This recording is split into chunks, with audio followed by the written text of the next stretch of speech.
No आज आहे आपल्या ईशानचा बर्थडे आणि ईशान ईश्वरी आलेले आहेत आपल्या घरी। सर्वात पहिले आईला भेटले आणि इथे त्यांचे थोडा मस्त सुरू होते आणि वरती आम्हाला थोडा इच्छा झाली डान्स करायची, त्यामुळे आम्ही सगळे डान्स करायला लागलो।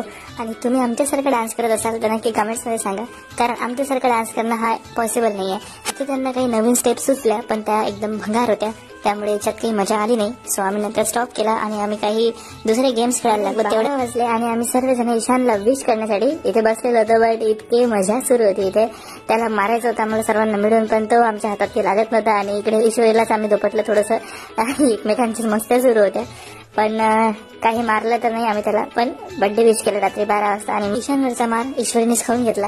खूप मजा आली आणि दुसऱ्या दिवशी आम्ही तयारीला लागलो डेकोरेशनच्या।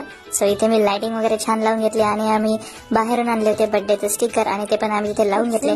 पण खूप भारी असं डेकोरेशन मी केलं होतं आणि सर्वांनाच आवडलं। आणि खाली आईचं ऑपरेशन झालं असल्यामुळे आईला वरती नव्हता नेता येत, मग खाली फक्त टिक्का वगैरे लावून घेतला ईशानला आणि वरती मग बर्थडेचा केक कट केला।